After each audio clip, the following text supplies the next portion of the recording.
This is Jason from Fix My Books, and today we're going to do part 3 of the tax comparison of Ontario and Florida, and it's the cost of healthcare. This is the only way to really factor in everything properly from our last week in part 2, where we're comparing the taxes paid on 100,000 US dollars / 140,000 CAD based on the exchange rate at the time. And so this week, again, part 3, cost of healthcare. Next week, we'll be going into part 4, housing and other expenses, and part 5, high income probabilities. So what about the cost of healthcare? Well, in Canada, it's kind of a bit more variable. And what I mean by that is it's going to be based on your provincial taxes, and your provincial taxes are based on how much income you're actually earning. Right? Whereas in USA, the cost of healthcare is going to be more of a fixed cost. So if you want a particular type of healthcare, let's say gold plan, and they're going to cover up to a certain amount with a certain deductible, etc., that's going to be a specific cost that you're going to have to pay every month. And it's you have some optionality for it to be variable in terms of what you want, but if you want basically everything covered and you don't want to pay a huge amount out of pocket, then you're going to have to go with something like a gold or a platinum plan. I'm going to explain those in a little bit more detail for Canadians who don't really understand that. But in Canada, the provincial state government deals with the healthcare expenditure. So in Ontario, our 2024 to 2025 budget, it was $85 billion out of $214.5 billion. So roughly 40% of the budget goes towards healthcare. So this really doesn't translate into $1 paid in taxes goes to 40 cents in healthcare. And I'll explain why. Because personal income tax, so that part of the budget, equates to $52 billion out of $145 billion in tax revenues. There are still other revenues which are not tax revenues out of the whole $214.5 billion budget, right? So $145 billion is tax revenues of the 214, and $52 billion is really the personal income tax amount. So that's like your provincial taxes you pay in Ontario. So if you want to attribute healthcare to purely all the tax revenues, it's about 59-60% of the provincial taxes paid. But if you want to attribute it exclusively to the personal income tax, so the $52 billion going towards the $85 billion, 100% of the provincial taxes you pay could be said to go towards healthcare, right? Because these are $52 billion that's being collected out of your provincial taxes, and it's going towards an $85 billion expense. So in the USA, you need to figure this out a bit differently. But for this example, let's just say 100% of the personal taxes you pay are basically just going towards healthcare in a particular province. And that particular province is Ontario. So in USA, we'll just go over this so you can kind of understand it. So they have different healthcare plans. They've got like bronze, silver, gold, platinum. And what this means is the type of premium you're going to pay relative to the type of out-of-pocket costs you're going to pay, and what percentage of the healthcare costs are going to be paid by the insurer versus yourself. So bronze, they kind of elaborate on this a bit more. You'll have the lowest monthly premium, so it's going to be the lowest cost that you got to pay each month. You're going to have the highest out-of-pocket costs, so when it actually comes to paying for healthcare, like something you've actually got to pay for, you're going to have to pay a substantial amount more. And it will, in the bronze plans, the insurer covers about 60% of the healthcare costs on average. And you're going to have to pay 40% via your deductibles, co-payments, co-insurance. I'm not going to go into that stuff. There's a lot of videos online that explain deductibles, co-payments, and co-insurance, but just think of it like car insurance, right? All right, and then silver, the premiums go up a little, and then they have 70% covered. So you're going to pay about 30%. And so that's what's happening, right? So your premium is going up, and the amount you'll need to pay for the healthcare when it actually comes to making a claim is going to go down. And your health insurer will have to pay more, right? Because you're paying more in terms of the premiums. So you've got gold, so even higher, and they're covering 80% of the costs. And then platinum, which is the highest type of plan, and they've got the highest monthly premiums, lowest out-of-pocket costs, and they're going to cover 90% of the healthcare costs, and you're going to be responsible for about 10%. So that's what those means. This is my neat AI drawing in the back. So how do you actually work this out? Well, there is a way to get some information on this generally and just be able to grab a whole bunch of different premiums and have a look at them. So I've gone to healthcare.gov, and you can check out something called the healthcare marketplace. And this is where if you don't have healthcare coverage in the US, like via your work, or you don't have any access, or your spouse doesn't have any access to healthcare, you can use this service and basically see what credit you're going to get from the government and then what you're going to actually have to pay. So we've just put in our example couple here from the part 2, which is the single family. So you got one spouse working, one spouse not working, and then a child. And we've got a 40-year-old male, 30-year-old female, and the dependent that is 3 years old. And we're saying $100,000 of income, and we're getting $609 per month. But this is a tax credit, right? Premium tax credit that you're eligible for. So this is a tax credit that goes against the cost of the insurance. This is not the cost of the insurance. If you want the cost of the insurance, you go to View Plans. And so what I've done is I've selected the gold plan because, we're trying to compare with Ontario. So obviously we want as much covered as possible. And this is the good one that I could get. There were platinums, but I didn't go with that because I wanted to find someone that has a low denial rate, right? And this is probably why this is in the news, but I'm not going to get into that. But you can see Oscar has a 12% denial rate, and this is Oscar in Florida, and they've got a gold classic plan, and I've just selected this. So you're going to be paying $764 a month with the tax credit. That includes the tax credit, so it would have been $1,300 to $1,400 a month. And this is what you're getting covered, but this is not the only thing you need to think about in terms of healthcare costs. So not purely the cost, right? And I'm going to get into that now. So you have to factor in the actual wait times. Now, if you look down at Miami, which is where we're kind of living, your wait time to see a specialist is 28 days, right? So less than a month. And you've got most of America seems like most of America being around 30 days a month to just over a month to 2 months. And, Boston seems to be quite high, 70 days.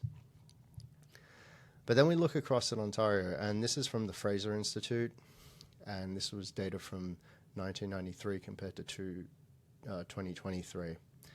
And see the darker columns for each one.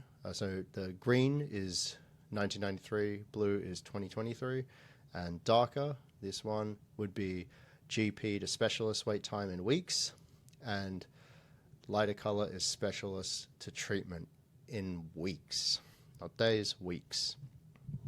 So we're in Ontario, and at the moment it would be 13 weeks to see a specialist. So this is something else you really need to factor in. Everyone likes to complain, the cost of healthcare, it costs so much. Well, you're really only waiting 28 days here. I mean, I think that's the best there on the map. Yep. Houston is better, 27 days. But you're waiting less than a month, or about a month, to see a specialist in some places in the United States when you've got your healthcare. In Ontario, you're waiting 13 weeks. That's 3 months to see a specialist, and you're not even receiving treatment yet. So I've dealt with the US system before. When you do manage to see the specialist, usually you're getting treatment quite quickly. It's not a matter of months until you're getting treatment. So I guess that's why they don't really have much data for that. But in Ontario, you're still going to have to wait around another 8 weeks, so another 2 months for treatment. So you're looking at 5 months being totally untreated for something that could be, fairly serious. I mean, New Brunswick is up there. You're waiting a year, and Nova Scotia, you're waiting over a year. Prince Edward Island, over a year. That's a long time to see a specialist and get treatment.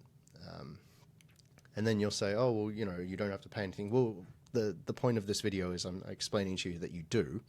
You pay it in your provincial taxes, of which Florida has none, and you're substituting your state tax here, I guess, with health insurance. But you can see here the wait times are quite large. And I don't know what the 2024 data is. I didn't have access to that. But Ontario as a whole, it's quite good compared to the rest of Canada. But still, I mean, frankly, I've used different systems before, and I sort of elaborated this in the last video. I've used the US system. I've used the UK system. I have family members use the UK system. Australian system I've used, obviously. Lots of family members in the Australian system. Lots of family members in the US system. We have family members that work in the Canadian system. I have family members that work in different systems across the world, actually. And this is by far one of the longest. I think it's actually the longest that I've ever seen.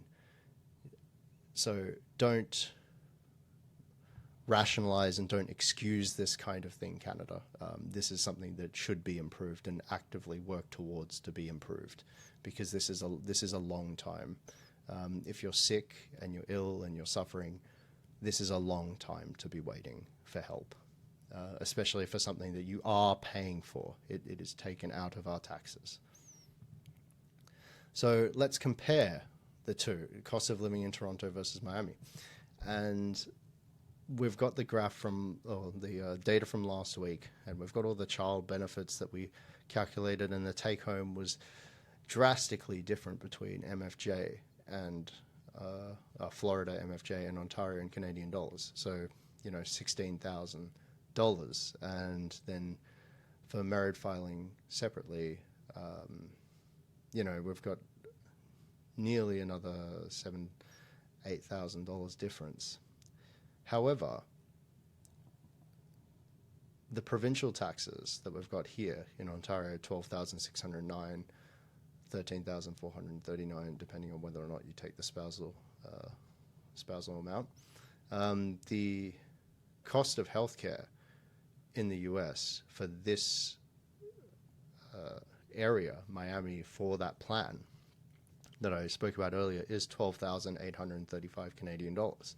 So if we were talking about 100% of our provincial taxes going towards paying for healthcare in our province, where we reside in Ontario in this example, well, it's pretty much one for one. And you can see here the difference between the two, where we're a few $1,000s better off in filing MFJ in Florida than with Ontario and taking the spousal amount. But when you look at the total per month, we're not drastically different. So you look at this total, 8,322, 9,000 versus 8,469. It's you're really not that far off. Surprising. So that's the comparison between the two when you actually include healthcare, because we're taking, obviously, as I said before, the provincial taxes going towards healthcare, and now we've got the cost of healthcare here in the US, it's pretty much very similar. It isn't as drastically different as everyone makes it out to be. So really the variable that you want to be thinking about is which system is better, which system is more beneficial to you. You know, one, you have to pay, and there'll be out-of-pocket costs here. So you're going to have to pay something eventually here when something does go wrong. But that amount that you're paying is a substitute for having to wait such an excessive period of time. So that's the trade-off. When it comes to what you're going to be paying in terms of the insurance versus what you're going to be paying in terms of the taxes, it's roughly the same. We can see it here, roughly the same. A couple of $100 difference. However, when it comes to being sick, you will have to pay something to get treatment quicker. Here, you won't be paying anything, but you're going to be in a queue, a long queue. And what it will come down to is what ailment do you have, and does it require seeing a specialist and getting treatment quickly? And I could just let you know that we have clients here in Canada. We've had people that have been quite sick. Their family members were quite sick, and they simply could not wait for this timeline. They actually had to pay, and some of them went to California. I think some of them went to Seattle for treatment. Others went to New York, but they all had to go to the United States and pay out of pocket, pay these very high costs for healthcare, simply because they were very sick and they would not see treatment in Ontario and other provinces. But that is what it is. That's the trade-off is, do you want to spend money and get treatment, or do you want to wait? Right? Because it's roughly the same. So now that we've factored in the cost of healthcare, we're seeing things are very, very similar on this $100,000 where we've paid some taxes, and this was drastically different, and obviously the tax brackets are drastically different. So now we're going to factor in what are the housing and other expenses that we need to pay, and how much do we need to pay. And then after that, we're going to look at what are the probabilities of earning this type of money. How is this outlandish, or is it, average? People are going to be very surprised at that. All right, so this is Jason from Fix My Books. If you have any comments, questions, suggestions, please put them in the comment section down below. Please like and subscribe the video, and if you think of any other comparisons you'd want me to do, or if anything else you want me to talk about, feel free. Thanks.